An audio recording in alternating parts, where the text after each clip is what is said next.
Before you continue on your journey in the world of Blueprint visual scripting, I thought it best that we discuss some of the caveats that you should know about and consider along the way. So we know that blueprints are super powerful. Why don't we just do everything in Blueprint then? It's entirely possible, but there are some things to consider. One of those is that there is a cost associated with using Blueprint over C++ code. I don't want you to get too concerned with this just yet, but do know that there are certain things that will impact your game or application's performance more than others if they are done in Blueprint. For example, doing a lot of complex math or heavy operations on every frame, you may want to move this to C++ code, as Blueprint runs in a virtual machine to translate your Blueprint nodes into native C++ code, and that's where the cost is incurred. There's also no easy way to say this. C++ code is going to be faster than Blueprint. You do not need the virtual machine to translate your code. It's also going to be a little bit more powerful, as there are some elements of C++ code that are not currently exposed to Blueprint, meaning that there are some things that can only be done in C++. Having said that, there are many games and applications out there that have been created entirely in Blueprint. Another thing to know, Blueprint is event-based, meaning some type of event starts the chain of other events or functionality to occur. That event could be the start of a game or application, when the player runs into a wall or picks up an item, for example. These are all events that could start or kick off your Blueprint script. And finally, I've saved this one for last, as this is the one that you will probably encounter the most when first starting to work with Blueprint, is that Blueprint uses references to access data and functionality between multiple blueprints. So if you're not careful, you could run into situations where you return an invalid reference, which would produce errors. There's also the possibility of running into circular dependency issues, which I'll come back to in a moment. But first, let's take a look at how references work. So here we are inside of the editor, and we're going to take a look at a couple of examples with regards to references inside of UE4. So let's look at 6.1 here. So we have a button here, and we have a couple lights up here. When we go over the button, we want to turn on one of these lights. So if we play in the editor, and we approach the button, and we go over it, nothing happens. None of the lights come on. In fact, if we escape, we're getting a nasty little warning down here at the bottom, which we can click on. If we click the show message log, it'll give us a little bit more information. And we're getting an error inside of our blueprint. So our blueprint is not set up correctly. If we use the message log to our advantage, we can diagnose what's going on with our blueprint and where the problem may be. So the error that we received is that we are accessing none, trying to read property reference to light. What's really cool about the message log here is that you can actually navigate to the source of the problem directly from the message log. So each of these links, we can click on them and jump directly to the problem. So at the very end here, it looks like we have a function called turn on light. If I click on this, it's actually going to open up the blueprint and take us right to that node. And the problem that we are seeing is that we are attempting to access a variable, but we're accessing a null variable. There's nothing there. We're not accessing anything. And we are trying to read property reference to light. So if we look at our graph here, looks like this is the function that's being called, and we are trying to read reference to light. So that's what it's targeting, but it's not getting any data that it can use. So let's take a look at this. I'm going to close this out, and we're going to look at the blueprint in the level here. So here's our button, and when we go over the trigger volume, we want to turn on one of these lights. If we look in the details panel, we have a property called reference to light. And you can see it's currently set to none. So this is probably where the error is.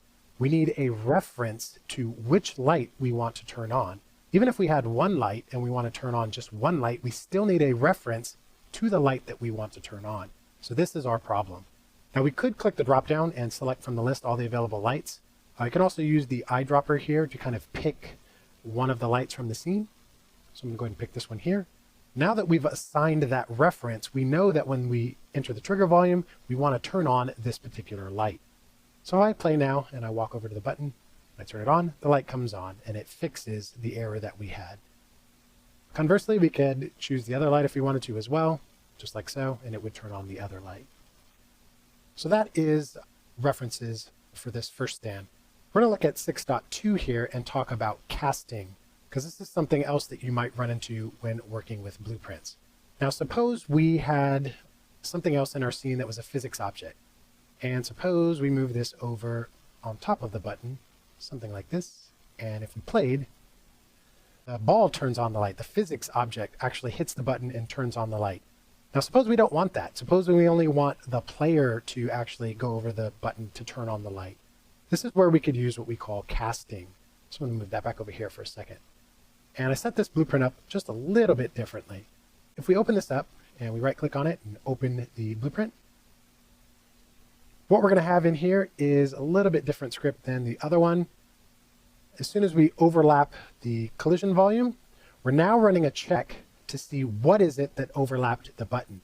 And we're doing that by taking the other actor, the other thing that overlapped the collision volume, and using what we call a cast. We're casting to see, is it the player that overlapped it? So another way to explain casting is you're checking to see if one object is another type of another object. So we're saying, is the other actor the player? If it is, then go ahead and turn on the light. If it's not, then we're going to print to the screen that we've failed. So let's actually test this out. Let's make sure that we have assigned a reference to a light. So we'll turn on the left light here, like so. And if we take this ball over and drop it on top, we should get a failed. It doesn't turn on the light, which is what we would expect.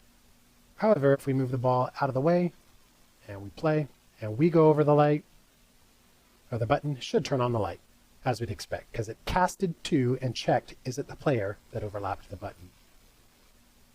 What we could do if we wanted the ball only to overlap the button and turn on the light, what we could do is we could right click, edit, and instead of casting to the player, we could check, if we look in the outliner here and we select the ball, we can see that this is a static mesh actor. That's what this object is that we have selected. What we could do is say, is the other actor cast to static mesh actor, like so. And if we connect that up, connect this up, now we're saying, is it a static mesh actor that overlapped? You just drag that off screen for a second. And if we move this on top, like so, now the ball can turn on the light. So that's what casting is. You're kind of throwing out a net, trying to see, is the other object that you are casting to of a particular type?